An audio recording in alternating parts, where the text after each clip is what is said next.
Ada yang mengamati kembali begitu ya terkait korbannya adalah 33 universitas. Apakah hal ini juga bisa begitu dari pihak kampus juga membutuhkan bantuan dari Kemendikbud atau stakeholder lainnya agar memang kasus ini bisa diselesaikan tentunya dengan kerugian yang terjadi dan bisa dikembalikan. Apabila nantinya kerugian material yang tentunya juga bisa dikembalikan seraya bisa mengurangi hukuman kah bagi para oknum-oknum di sana secara hukum, Pak Rinto?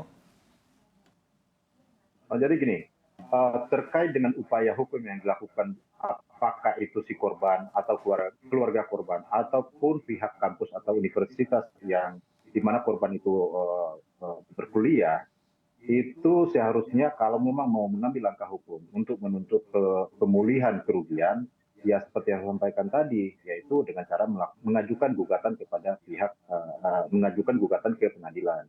Kalau itu terkait dengan tindak pidana, dilakukan laporan kepada pihak kepolisian. Jadi ketika misalnya si pelaku ini misalnya mengembalikan kerugian korban atau seperti apa, itu dampaknya itu lebih kepada adanya terkait dengan gugatan perdata yang mungkin akan dilakukan. Tetapi untuk tindak pidana tidak bisa dilakukan, tidak akan menghilangkan sifat unsur perbuatan melawan hukum yang dilakukan oleh pelaku. Jadi ketika misalnya si pelaku meminta maaf kepada para korban, tidak secara otomatis menghilangkan pertanggungjawaban pidana kepada pelaku. Jadi terkait dengan mungkin ada permintaan maaf atau pengembalian kerugian korban itu lebih kepada pertimbangan nanti yang mungkin bisa dipertimbangkan hakim atau tidak di dalam putusannya. Jadi untuk tindak pidana tetap akan diproses hukum, tetapi kalau untuk pengembalian kerugian korban mungkin untuk urusan gugatan perdata mungkin bisa dipertimbangkan seperti itu. Oke, baik, Pak Rinto. Apabila begitu ya korban ini sudah mengajukan gugatan, tapi apakah juga bisa universitas ini mengajukan gugatan secara terpisah, Pak Rinto? Ya, jadi kan kita lihat konteksnya dulu. Dalam hal apa pihak kampus, pihak universitas itu tertib legal standingnya atau haknya untuk menggugat?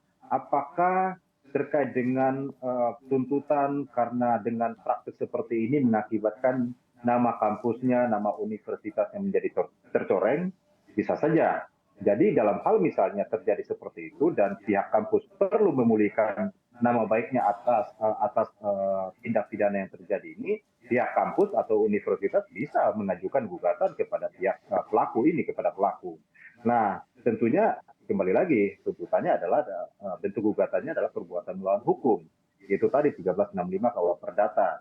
Karena terjadi kerugian bagi pihak universitas yang diakibatkan oleh pelaku karena pelaku melakukan tindak pidana kejahatan perdagangan orang yang di mana korbannya di sini adalah mahasiswanya dan atas kejadian tersebut pihak kampus dituntut oleh keluarga dan menurunkan reputasi daripada kampus tersebut.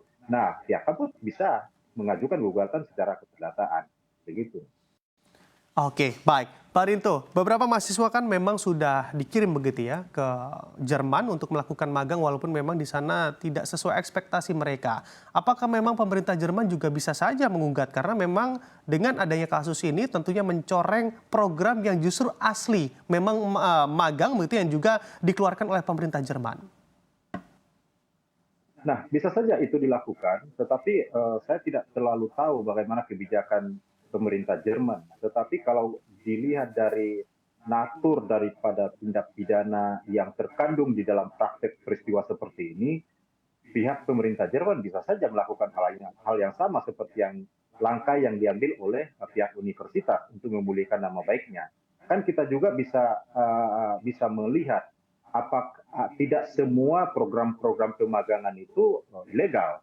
Pasti ada program-program pemagangan yang sah, yang diterbitkan, yang dilakukan, diselenggarakan oleh beberapa negara. Sehingga dengan peristiwa yang mencoreng nama baik daripada proses pemagangan ini, maka negara yang bersangkutan itu bisa mengambil kebijakan untuk mengantisipasi kerugian yang lebih besar.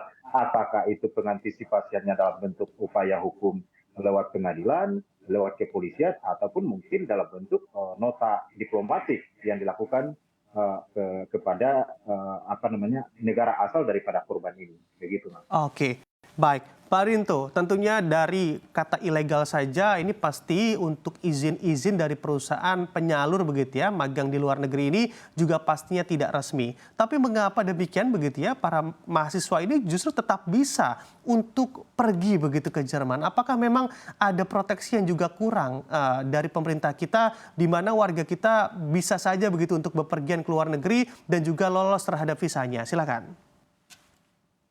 Jadi ya itu tadi, makanya kan apa namanya, identifikasi terkait dengan unsur tindak pidana yang terkandung dalam sebuah tindakan itu tidak mengakibatkan setiap orang untuk hati-hati atau menalar sampai sejauh itu. Maksud saya di sini adalah ketika mahasiswa mengurus pasportnya dengan alasan ada pemagangan di luar negeri dan itu dilakukan dengan normal, pengurusan dengan normal, orang baik apakah kita sebagai orang biasa maupun aparat penegak hukum pun tidak akan bisa menafsirkan bahwa ini telah atau akan terjadi potensi tindak pidana. Makanya kan seperti yang saya sampaikan di awal itu, untuk memitigasi atau menjangkau informasi yang ilegal ini, perlu dilakukan tindakan preventif. Preventifnya apa? Apakah si mahasiswanya atau kampusnya yang melakukan klarifikasi atau konfirmasi kepada eh, institusi atau pihak-pihak yang menerima pemagangan itu di luar negeri. Jadi kalau misalnya itu tidak terkonfirmasi, walaupun sudah dilakukan proses persiapan di Indonesia, ya pihak kampus juga bisa mengingatkan mahasiswa yang bersangkutan untuk tidak berangkat. Begitu juga keluarga atau orang tua yang mahasiswa tersebut untuk melarang anaknya untuk berangkat. Nah, disitulah yang saya sampaikan soal literasi ini sangat penting. Jadi ketika ada tawaran-tawaran yang rasa-rasanya tidak masuk akal, misalnya ya orang tua perlu proaktif untuk menanyakan ini kepada anaknya, ke yang mahasiswa yang bersangkutan, ataupun meminta informasi, mencari informasi ke kampus, atau juga dengan pihak Kementerian Pendidikan dan Kemendiknas, ataupun juga di Kementerian Luar Negeri untuk mendapatkan informasi apakah benar ada pemagangan yang sedang diselenggarakan ini atau sedang dipersiapkan ini. Seperti itu, Mas. Oke, cek and recheck terlebih dahulu secara detail begitu ya sebelum memutuskan untuk bertindak. Nah, Anda sekarang kalau kita pahami untuk penyelidikan yang terbaru memang mengarah pada tindak pidana perdagangan orang. Apabila nantinya juga ditemukan begitu ataupun ada dugaan terkait pelecehan seksual terhadap para korban ini, apakah memang hukumnya juga bisa bertambah secara pidana, Pak Rinto?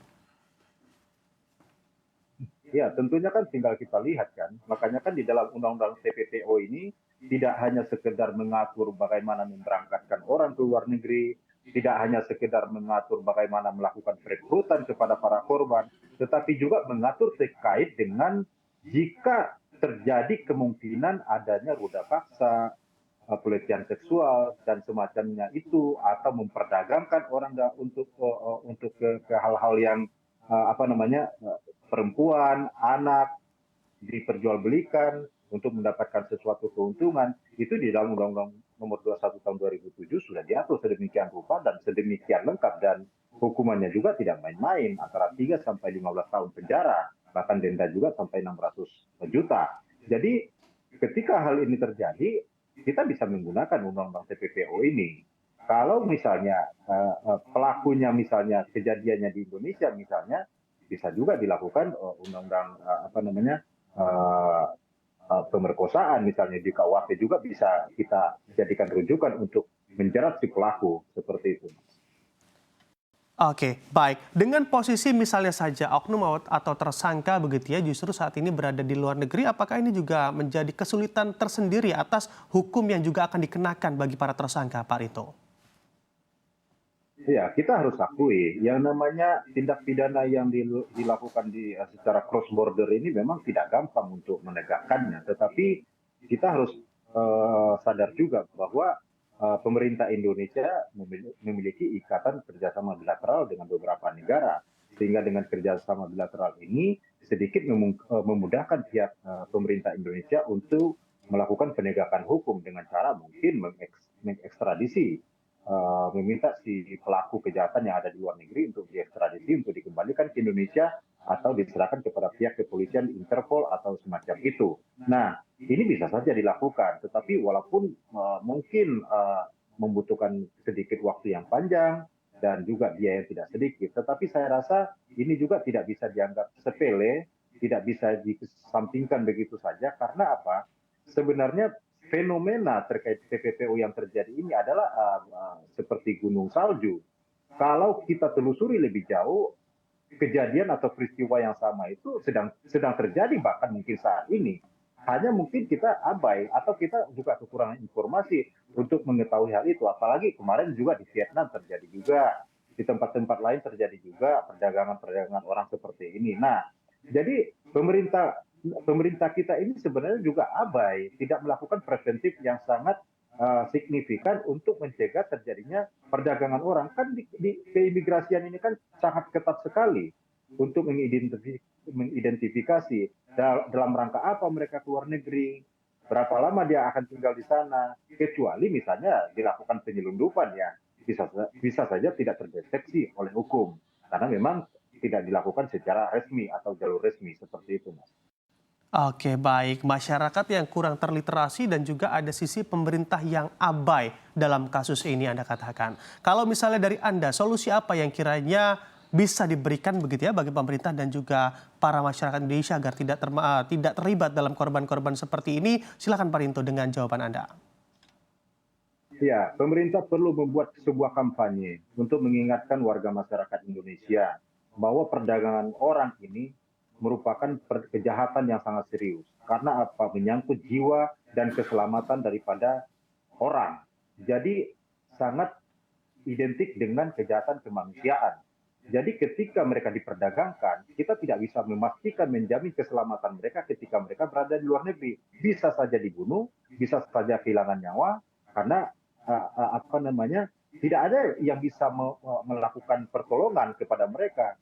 Bukan mungkin juga, bukan pemerintah Indonesia tidak mau memberikan pertolongan, tetapi memang tidak terinformasikan sama sekali. Beberapa tahun lalu tuh seperti yang terjadi yang diurus oleh teman-teman dari PSI itu ya, bahwa tidak diketahui bagaimana cara mereka pergi ke luar negeri. Tiba-tiba ada informasi bahwa mereka tidak bisa pulang dan menjadi korban perdagangan orang untuk bisa dipulangkan.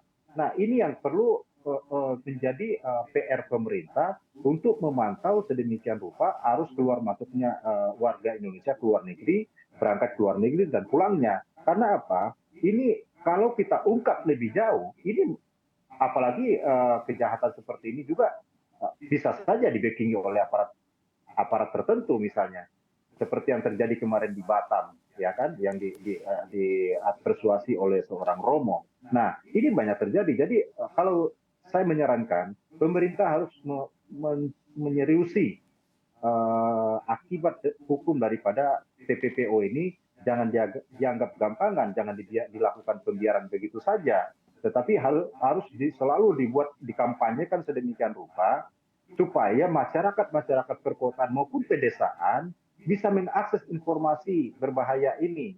Jadi kalau mereka mau keluar negeri atau ada orang menawarkan berangkat keluar negeri untuk bekerja, untuk magang dan apapun bentuknya, itu dikonfirmasi terlebih dahulu supaya mereka tidak menjadi korban ke depannya. Begitu.